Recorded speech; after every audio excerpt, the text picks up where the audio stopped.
आज की इस वीडियो में लोग देखने वाले हैं कक्षा 12वीं की भौतिक विज्ञान का अध्याय 3। तो अध्याय 3 का यह जो क्वेश्चन है हम लोग एनसीईआरटी की बुक से कर रहे हैं और इसमें आप देखेंगे एनसीईआरटी की बुक में यह क्वेश्चन नंबर 3.9 पर मिलेगा और यह क्वेश्चन व्हीट स्टोन सेतु पर आधारित है और यह मान के चलिए कि यह क्वेश्चन आपके एग्जाम की दृष्टि से वेरी इंपॉर्टेंट है क्योंकि इससे संबंधित क्वेश्चन आपसे पूछ सकता है। ठीक है, तो इसलिए आप इस क्वेश्चन को ध्यान से देखेंगे कि इस प्रकार के क्वेश्चन को हम कैसे हल कर सकते हैं। क्वेश्चन देखिए आपका इसी प्रकार से हो सकता है, बहुत करेगा इसके जो यह प्रतिरोध के मान वह चेंज कर सकता है लेकिन तरीका वह चेंज नहीं कर सकता है क्योंकि आप तरीके अगर आप एक बार सीख जाते हैं तो आप कोई भी क्वेश्चन इस प्रकार के हल कर सकते हैं। तो आइए हम इस क्वेश्चन को हल करेंगे तो देखेंगे कि इस प्रकार के क्वेश्चन को हम किस प्रकार से करते हैं। तो इस प्रकार के क्वेश्चन को करने के लिए आपको किरचॉफ के नियम की आवश्यकता पड़ती है। तो यहाँ पर हम लोग किरचॉफ का जो दूसरा नियम है बंदपास का नियम, उसके आधार पर हम लोग इस क्वेश्चन को क्या करेंगे, हल करेंगे। तो आइए सोल्यूशन करने के लिए सबसे पहले आपको क्या करना पड़ेगा, तो इसका हम लोग हल करेंगे। यहाँ पर देखिए क्या है कि यहाँ पर यह एक प्रतिरोधों को इस प्रकार का में संयोजित करके इसको 10 वोल्ट की बैटरी इसमें क्या दिया जा रहा है, विभवांतर लिया गया है। ठीक, और क्वेश्चन में आपसे पूछा क्या है कि चित्र 3.1 में दर्शाए गए नेटवर्क की प्रत्येक शाखा में आपको प्रवाहित धारा यानी I का मान बताना है कि इसकी प्रत्येक शाखा में I का मान कितना होगा।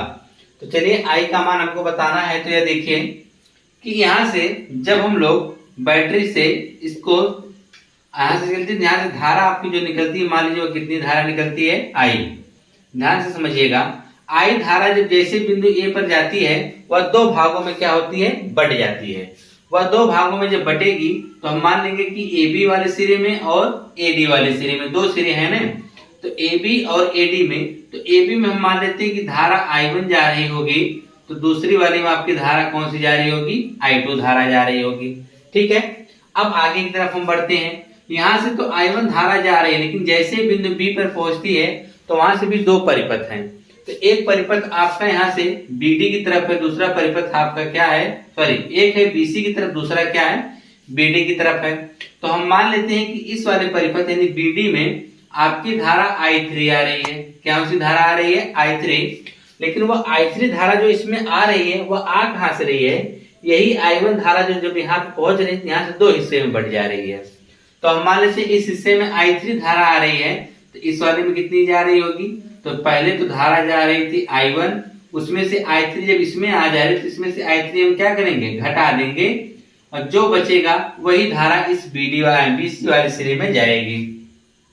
अब आगे तरफ बढ़ते हैं तो हम यहाँ पे यह देखेंगे कि यहाँ से धारा या जो आपकी I2 जा रही थी, ठीक है, लेकिन जब हम इस सिरे की बात करेंगे कि यहाँ पर DC में आपकी धारा कितनी जाएगी, तो DC में अगर आप ध्यान से देखेंगे तो DC में धारा दो हो जाएगी। एक तो I3 धारा भी इसी दिशा में जाएगी और यहाँ पर I2 भी धारा इसी दिशा में जाएगी। तो इस वाले सिरे में अगर आप देखेंगे तो आपकी जो धारा हो जाएगी वह I2 प्लस I3, डबल धाराएं इसमें क्या हो रही हैं, बहने लग रही हैं। क्यों, क्योंकि इधर से धारा I3 जा रही है इस दिशा में और I2 भी इस दिशा में जा रहा है और दोनों धाराएं क्या होंगी, सिरे में जुड़ जाएंगी। तो अगर आपने धाराओं को समझ लिया है तो हम क्वेश्चन को आगे कंटिन्यू करते हैं। धाराओं की जो बहने की दिशा होती है कुछ इस प्रकार से होती है, ऐसे दिख रहे हैं ना आप लोग, यह जो धारा ऐसे, ये इस प्रकार से, यानी ऐसे धारा जाएगी, ऐसे आनी चाहिए। तो यहाँ पर हमारे पास दो ठो बंदपास बन रहे हैं। ठीक है, अगर हम यहाँ इसकी में हमको भी धारा निकालनी है सोम वाले में तो हमारे पास 3 ठो बंदपास हो जा रहे हैं। तो सबसे पहले हमारा बंदपास यहाँ से देखेंगे, सबसे पहला बंदपास हमारा यह है, कौन सा, ABDA। लिखेंगे बंदपास, लिखेंगे बंदपास, इसको बंदपास क्या नाम दिया जाएगा, ABDA। लिखेंगे बंदपास ABDA में। अब इस पहले बंदपास में देखिए क्या क्या है, जो धारा की दिशा में प्रतिरोध रहेगा तो धारा गुणे प्रतिरोध, ठीक है, और जो धारा के यानी एक ही दिशा में जो धारा में के रास्ते में जो प्रतिरोध रहेंगे उसको हम प्लस में करते हैं और जो विपरीत दिशा में होते हैं उसको हम क्या करते हैं, माइनस, यानी धारा गुणे प्रतिरोध क्या होते हैं, माइनस में होते हैं। अगर हम इस दिशा की बात करें I1 की दिशा में, तो I1 की दिशा के साथ कौन सा प्रतिरोध है, 10 ओम का है। तो आपका हो जाएगा I गुणे, यहां से हम लिख सकते हैं क्या लिख सकते हैं 10i1 लिख सकते हैं। क्या लिख सकते हैं 10i1, यानी यह क्या होगा उसके गुणा ग्रुप में होगा, जैसे आप 10i1 डायरेक्ट लिख दीजिए, ठीक है। और ये 10i1 ऐसे जाएगा, और ये देखिए तीर देखिए ऐसे, मतलब ऐसे धारा घूमनी चाहिए, ऐसे घूमनी चाहिए धारा ने, तो ऐसे यह जा रही है और ऐसे यह धारा देखिए घूम रही है। इसका मतलब यहाँ पर जो दिया है BD वाला सिरा है, इसमें प्रतिरोध कितना है 5, और धारा कितनी आ रही है 3, तो यह भी इसमें जुड़ जाएगा, तो हो जाएगा 5i3। लेकिन हम जब इस धारा को इस प्रकार से लेके आते हैं तो इसको धारा ऐसे जानी चाहिए ना, लेकिन धारा आ कैसे रही है ऊपर से नीचे की तरफ, यानी यह धारा की विपरीत दिशा है, ठीक है। और जब विपरीत दिशा में होती है तो हम लोग किसमें लेते हैं, माइनस में लेते हैं। तो आपका हो जाएगा माइनस, यह आपका है 5 ओम का, और यह i2 धारा हो जाएगा -5i2 बराबर में अगर हम देखेंगे तो क्या इसमें कोई विभवांतर वगैरह लगा है, जी नहीं, कोई बैटरी वगैरह नहीं लगी है, इसलिए इसका मान क्या हो जाएगा यहाँ पर 0 हम रख देंगे। कितना रख देंगे 0 रख देंगे।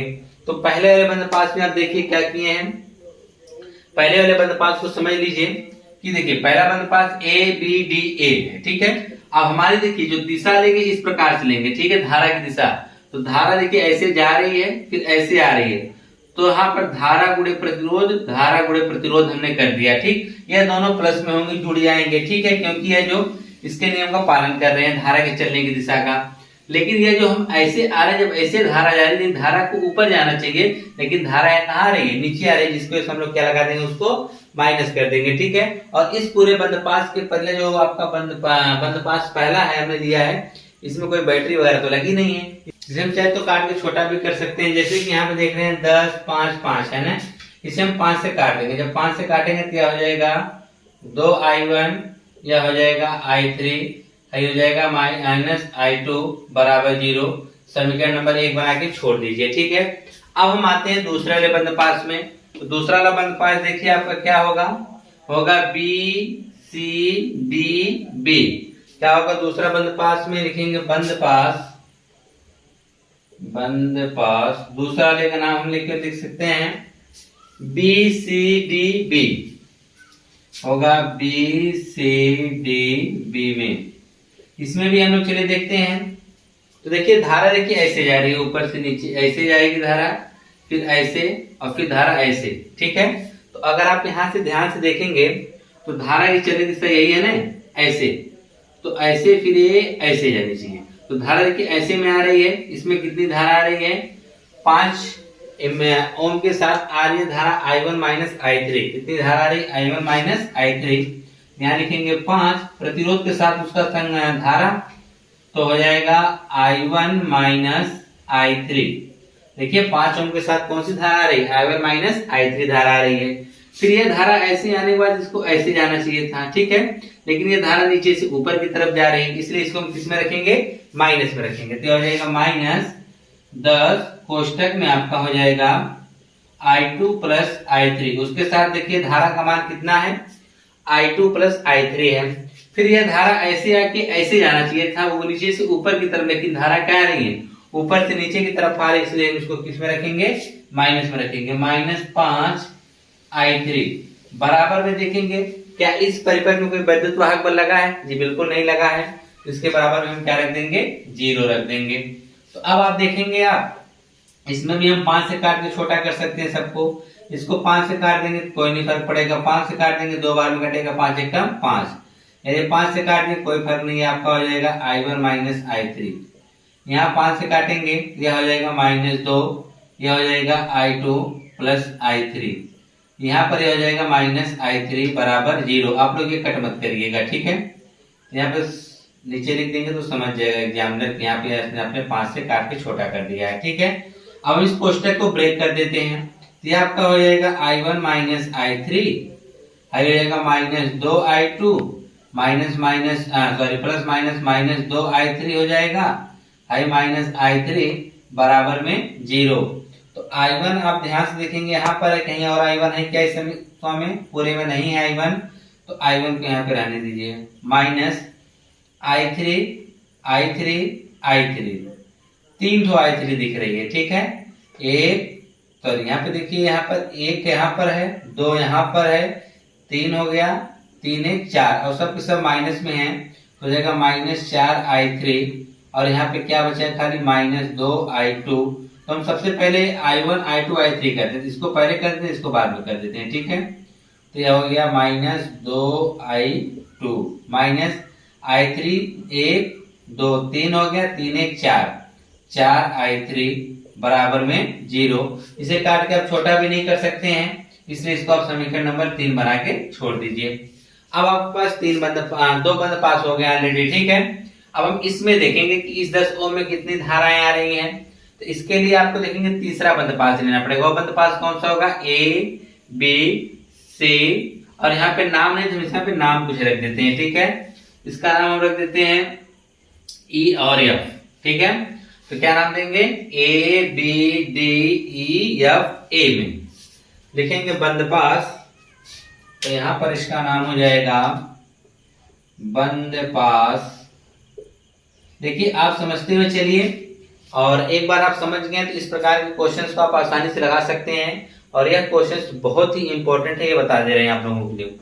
तो जाएगा A B C, देखिए बंद पास ऐसे लेंगे, ठीक है। यह पूरा बड़ा वाला A B C E F A लिखेंगे A B C, फिर उसके बाद हो जाएगा E F A में, ठीक है। इसमें भी अगर हम धारा की बात करेंगे, धारा I1 जा रही है, इधर से धारा आ रही है, फिर इधर से धारा आते हुए ऐसे, तो इसका मतलब इसमें सब प्लस में होंगे, ठीक है। तो यहाँ पे लिखेंगे धारा, तो यहाँ पे 10i 5 के साथ याद है, फिर ऐसे होते तो हाँ अगर हम इसमें बात करें कितनी धारा बह रही है, इसमें आप जानिए कि धारा इसमें बह रही है सिर्फ I धारा बह रही है। कितनी धारा बह रही है? I, क्योंकि बैटरी से धारा जैसे निकलेगी तो टोटल की टोटल इसी में आएगी ना, और उसमें धारा कौन सी बह रही है? I बह रही है, ठीक है। तो आप ध्यान से देखेंगे यहाँ से, चाहे तो आप यहीं से ऐसे लेके जा सकते हैं, यहाँ से लेके जाएंगे I, फिर लेकिन ऐसे जाएंगे ध्यान पे आ जाएगी I1, फिर ऐसे जाएंगे ध्यान जाएगा 5 I1 माइनस I3, ऐसे धारा आती वापस यहाँ आ जाएगी। तो हम डायरेक्ट लिख सकते हैं 10 गुणे I लिख सकते हैं, क्या लिख सकते हैं? 10 गुणे I। यहाँ पे हम लिखेंगे आपका आ जाएगा 10 गुणे I, सॉरी I1 नहीं सिर्फ I होगा, ठीक है। फिर उसके बाद दूसरा प्रतिरोध है 10 प्लस I हो जाएगा, 10 प्लस I1 हो जाएगा, फिर प्लस इसमें 5 ओम वाले में देखेंगे तो हो जाएगा 5 हो जाएगा 5, कोष्टक में अगर आप देखेंगे तो हो जाएगा I1 माइनस I3 बराबर। अब इसमें देखिए, इसमें आप वैद्युत वाहक बल की बात करें तो वैद्युत वाहक बल कितना लगा हुआ है? 10 वोल्ट लगा हुआ है। यहाँ पे हम कितना लिख देंगे? 10। अब हम यहाँ से देखेंगे कि इसको हम लोग और सरल कर सकते हैं। यहाँ पे 10 गुणे I या 10I लिखिए, तो इसे हम सरल कर सकते हैं। यहाँ पर भी 10 है, यहाँ पर 10 है, यहाँ पर 5 है, यहाँ पर 10 है, सब 5 से कटेगा। पहले 5 से काट के छोटा करो, यह हो जाएगा 2I, यह हो जाएगा प्लस 2I1 होगा यह, और यह प्लस, अब जानते हैं कि 5 तो कट ही गया, एक बचा है तो यह सिर्फ आपका हो जाएगा I1 माइनस I3 बराबर में। अब यहाँ से भी 5 से काटेंगे तो कितना आएगा? 2 आ जाएगा। अब हम कोष्टक को ब्रेक कर देते हैं, तो अगर आप कोष्टक को ब्रेक भी कर देंगे तो कोई फर्क पड़ने वाला नहीं, इसको आप ब्रेक कर दीजिए।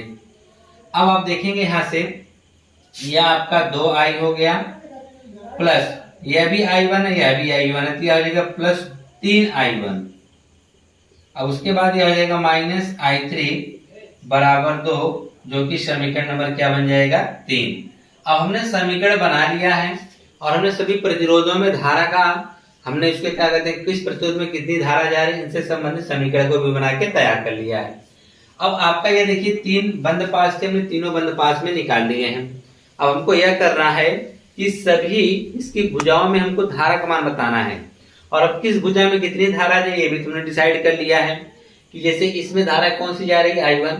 BC में धारा कौन सी जा रही है? I1 माइनस I3 धारा जा रही है। इसमें कौन सी धारा आ रही है? I3। इसमें कौन सी धारा जा रही है? I2। इसमें कौन सी धारा जा रही है? I2 प्लस I3 धारा जा रही है। बस हमको I1 I2 I3 जो भी दिया है इस सब का मान निकालना है। उसके लिए आपको यहाँ पे समीकरण हमने तैयार कर लिया है, बस इन्हीं समीकरणों को हमको क्या करना है? हल करना है। तो ध्यान से देखिए, सब में I1 I2 I3 है, I1 I2 I3 करके सब में दे रखा है, लेकिन इसमें सिर्फ एक मान क्या आया? I आया है। तो इसी को I को हम लोग कन्वर्ट चेंज करेंगे। तो यही I अगर हम देखना चाहें, इस I को हम क्या कर सकते हैं? यही धारा आई जा रही है बिंदु ए पर, दो हिस्से में बट जा रही है, एक I1 और एक I2 में। तो I बराबर हम क्या लिख सकते हैं, I1 प्लस I2 लिख सकते हैं बिंदु ए पर। क्या लिखेंगे, बिंदु ए पर। बिंदु ए पर जाने के बाद यह जो धारा I है वह दो हिस्सों में बढ़ जा रही है। धारा I जो है वह I1 प्लस I2 में क्या हो जा रही है, बढ़ जा रही है। तो जहां I है वहां पर हम क्या रख सकते हैं, I1 प्लस I2 तो रख दीजिए इसी में, जिसे आप समीकरण अभी ना बनाइए। ठीक है, यहाँ पर हम कर देते हैं, यहाँ पर लिख देते हैं इस I बराबर इतना, रखने पर क्या करेंगे, रखने पर। तो बिंदु I की जगह पर हम क्या रखेंगे, I1 प्लस I2, यहाँ पर हो जाएगा I1 प्लस I2। फिर उसके बाद क्या है, प्लस 3I1, यहाँ हो जाएगा 3I1 माइनस I3 होगा, सिर्फ I3 बराबर में आप देखेंगे क्या मिला है, 2। सभी को आप ध्यान पूर्वक रखेंगे, यहाँ पर 2 I की जगह आपने क्या रखा, I1 plus I2, 3I1 minus I3 बराबर 0। 2 का अंदर गुणा करेंगे तो यह हो जाएगा 2I1 प्लस 2I2 और प्लस 3I1 माइनस I3 बराबर में 2। तो आप देखेंगे I1 यहाँ पर है 2 3 5I1 हो जाएगा, 5I1, I2 सिर्फ 1 है तो 2I2 हो जाएगा और माइनस में क्या है, I3 बराबर में 2। अब हम इससे आगे हम इसे हल नहीं कर सकते हैं तो हम मान लेंगे ये समीकरण नंबर आपका कौन सा बन गया, 3। अब हमको देखिए क्या करना पड़ेगा कि हमारी कोशिश यह रही कि हमको I1, I2 और I3 का मान निकालना हो, क्योंकि आपको प्रत्येक शाखा में जो धारा का मान निकालना है, यानी पहले में तो I1 जा रही है, दूसरे में I3 माइनस क्या कहते हैं I1 माइनस I3 जा रही है, इसमें आपका I2 प्लस I3 धारा जा रही है, इसमें I2 जा रहा है। तो आपको I1, I2 और I3 का मान ही निकालेंगे तो ऐसा बता सकते हैं कि प्रत्येक शाखा में कितनी धाराएं जा रही हैं। तो I1, I2, I3 निकालने के लिए क्या करेंगे, तो इस प्रकार की इक्वेशन आपने बहुत से हल कर रखा है, x y z करके ABC करके। तो इसको हल करने के लिए हमको समीकरण को हल करने के लिए क्या करना पड़ेगा, किसी एक मान को काटना पड़ेगा। पहले एक एक मान को काट के हम समीकरण बना के देखते हैं कि क्या हमको मिलता है। जैसे कि यहाँ पर हम चाहे I1 को या I2 या I3 किसी एक को हटाने का प्रयास करते हैं, तो हटाने के लिए हमको इन तीनों समीकरण की सहायता लेनी पड़ेगी। तो अगर हम देखते हैं समीकरण नंबर 1 और 3 की तुलना करते हैं तो इसमें भी I1 है, इसमें भी है, इसमें I3 देखिए माइनस में, इसमें प्लस में है। तो बिना किसी देरी के आप क्या करिए कि यह प्लस में और यह माइनस में कट जाएंगे, कब, जब आप दोनों को जोड़ देंगे। तो यहाँ से आपका यह मान कटने वाला है, तो यहाँ पे लिखेंगे समीकरण नंबर 1 प्लस समीकरण नंबर 3, दोनों को खटाक से जोड़ दीजिए आप। जैसे जोड़ेंगे वैसे ही आपका वहां से वो मान कटने जाएगा। तो हमारा यहाँ पर है 2I1 प्लस I3 ना करके 2 लिखिए ना पहले ये वाला, तो यह -2I है, तो पहले -2I कर देते हैं, I2 है, तो जाएगा I2 प्लस I3 बराबर 0। अब यहाँ पर 3 वाला नोट कर दीजिए, तो हो जाएगा 5I1 plus 2I2 minus I3 बराबर में 2। अब आप देखेंगे जोड़ने में कोई चिन्ह तो बदलता नहीं है, तो हो जाएगा 5 2 7, तो हो जाएगा 7I1। ठीक है, अब इसको हल करने जाएंगे तो यह माइनस और इसमें से घट जाएगा, तो यह सिर्फ आपको मिलेगा I2 है, तो कट जाएंगे, बराबर में क्या हो गया 2। इसको बना के यहीं पे छोड़ दीजिए, तो इसको समीकरण 4 बना लीजिए। क्या बना लीजिए, समीकरण नंबर 4, हो सकता है आगे काम में आए आपके। ठीक है, अब इसके बाद हम यह ध्यान देंगे कि हमने इसका तो I3 गायब कर दिया, केवल I1 और I2 के रूप में हमने निकाल लिया है इसका जो संबंध होगा। फिर हम कोशिश करते हैं कि एक बार हम और I3 को गायब करके I1 I2 में एक संबंध और निकालते हैं, ताकि दोनों से हम क्या करें, समीकरण को हल करके वहां से हम लोग किसी एक का मान निकाल लें, ताकि जिससे हमको आसानी हो जाए। अगर एक बार हम और हटाना चाहें तो हमको देखेंगे बात, तो समीकरण 1 और समीकरण 2 की भी अगर तुलना करना चाहें तो आप कर सकते हैं। ठीक है, क्योंकि इसमें भी I3 है, इसमें भी I3 है, तो हम क्या करते हैं कि इसमें हम 4 का गुणा कर देते हैं, ताकि यहाँ पर भी 4 I3 हो जाए, यहाँ पर भी 4 I3 हो जाए। ठीक है, और दोनों को अगर हम जोड़ेंगे अपोजिट हैं, चिन्ह में कट भी जाएंगे। तो हम लिखेंगे समीकरण 1 में 4 का गुणा करने पर लिखेंगे समीकरण 1 गुणे 4, फिर उसके बाद प्लस समीकरण, हम उसके बाद समीकरण 2 कर देंगे। ठीक है, अब उसके बाद देखिए जब करने जा रहे हैं ताकि यहाँ से हमको मान मिल जाए आसानी से। तो इसमें हम समीकरण क्या करते हैं, 4 का गुणा करेंगे तो क्या हो जाएगा 4 दूनी 8 I1 प्लस I3। देखिए इसमें लास्ट में हम इसमें I3 लास्ट में करेंगे तो इसलिए पहले I2 लिख लेते हैं। तो यह हो जाएगा -4I2, तो -4I2 प्लस 4I3 हो जाएगा बराबर में 0, क्योंकि 0 में गुणा करेंगे तो 0 हो जाएगा। समीकरण 2 नोट कर लीजिए। तो यहाँ पर यह हो जाएगा I1, क्या हो जाएगा I1 माइनस 2I2, क्या हो जाएगा 2I2 और -4I3 बराबर में क्या आएगा 0। तो हम जोड़ने जा रहे हैं ना, तो कोई दिक्कत नहीं, आप इसे जोड़ दीजिए, आसानी से जुड़ जाएगा। यह क्या हो जाएगा 8 है और एक कितना हो जाएगा 9, कितना हो जाएगा 8 है 9I1। फिर उसके बाद आप देखेंगे जुड़ जाएगा, हो जाएगा 3 दूनी 4 2 6 हो जाएगा 6I2 और ये दोनों कट जाएंगे, बराबर में क्या आएगा 0। तो हम इसको 6 को पक्षांतर कर देते हैं। 6 को जब हम पक्षांतर करते हैं तो हमको मिलेगा 9I1 बराबर 6I2। ठीक है, तो हम इसे 3 से काट देंगे, या तो I1 बराबर 6/9 I2 होगा, इसे 3 से काट देंगे तो I1 बराबर 3 दूनी 6 3 3 का 9, इतना आ जाएगा। I1 बराबर 2/3 I2। यही I1 का मान आप लाके क्या करेंगे, चाहे तो समीकरण नंबर 1 में रख दीजिए, 4 में रख दीजिए, 4 ही में रख दीजिए। लिखेंगे I1 का मान समीकरण 4 में, I1 का मान समीकरण 4 में रखने पर जो भी लिख दीजिए। तो समीकरण 4 में जब रखेंगे तो यह 7 गुणे I1 तो पहले से है, I1 यहाँ रख सकते हैं 2/3 I2, फिर उसके बाद क्या है प्लस I2 बराबर 2, तो यह जगह 7 दूनी 14/3 I2 प्लस यहाँ हो जाएगा I2 बराबर 2। तो जिसके बटा में उसके बटा में 1, इसका एलसीएम आप लेंगे तो क्या आएगा 3 आएगा। 3 से आप भाग करेंगे 3 में तो एक बार, 1 का 14 में गुणा करेंगे तो 14I2 हो जाएगा। ठीक है, प्लस 1 से 3 में भाग करेंगे 3 बार, 3 एक कम 3, 1 से भाग करेंगे 3 बार और 3 एक कम 3I2 हो जाएगा। पूरे के बटा में यहाँ पे क्या आएगा 2, 14 3 17I2 बराबर, इसको उधर भेज दीजिए 6 हो जाएगा। तो I2 बराबर आप निकालेंगे, 17 को उधर भेजेंगे तो जाएगा 6/17। जब I2 का मान आपको मिल गया तो फिर आप पुनः उसको उठा के ले जाके क्या करेंगे, इसको तो समीकरण बना देते हैं ना, समीकरण 5 कर देते हैं। समीकरण 5 में रख देंगे तो वहां से हमको I1 का मान मिल जाएगा। लिखेंगे I2 का मान समीकरण 5 में, I2 का मान समीकरण नंबर 5 में। जब समीकरण 5 में रखेंगे जाएंगे तब हमको देखिए क्या मिलने वाला है, यहाँ से हमको I1 मिल जाएगा और क्या, तो I1 बराबर आपका हो जाएगा 2/3 गुणे I2 माने 6/17 हो जाएगा 6/17।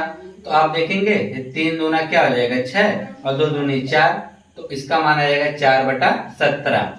तो आपने I1 I2 निकाल लिया, बचा क्या है I3। तो I3 निकालने के लिए समीकरण नंबर 3 की मदद ले लीजिए। तो यहाँ पे हम लिख देते हैं, लिखेंगे समीकरण 3 में I1 व I2 का मान रखने पर,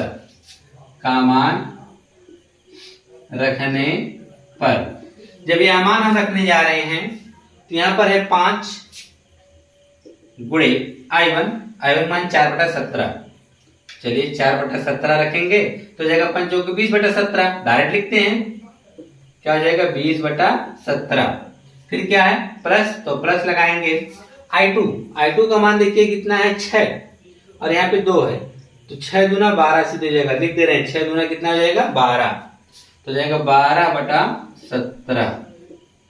ठीक है, फिर उसके बाद -I3, तो -I3 रहने दीजिए, ये तुमको निकालना है और बराबर में क्या है 2, तो 2 रख देते हैं। है दोनों जुड़ जाएगा, हर बराबर है तो जुड़ जाएगा, तो 20 और 12 जोड़ेंगे तो हो जाएगा 32/17 -I3 बराबर 2। उसको जब पक्षांतर कर देते हैं तो -I3 बराबर 2 - 32/17। तो 17 दूनी 34 और 34 में से अगर आप 32 घटाते हैं तो आएगा 2। तो -I3 बराबर आएगा 2/17।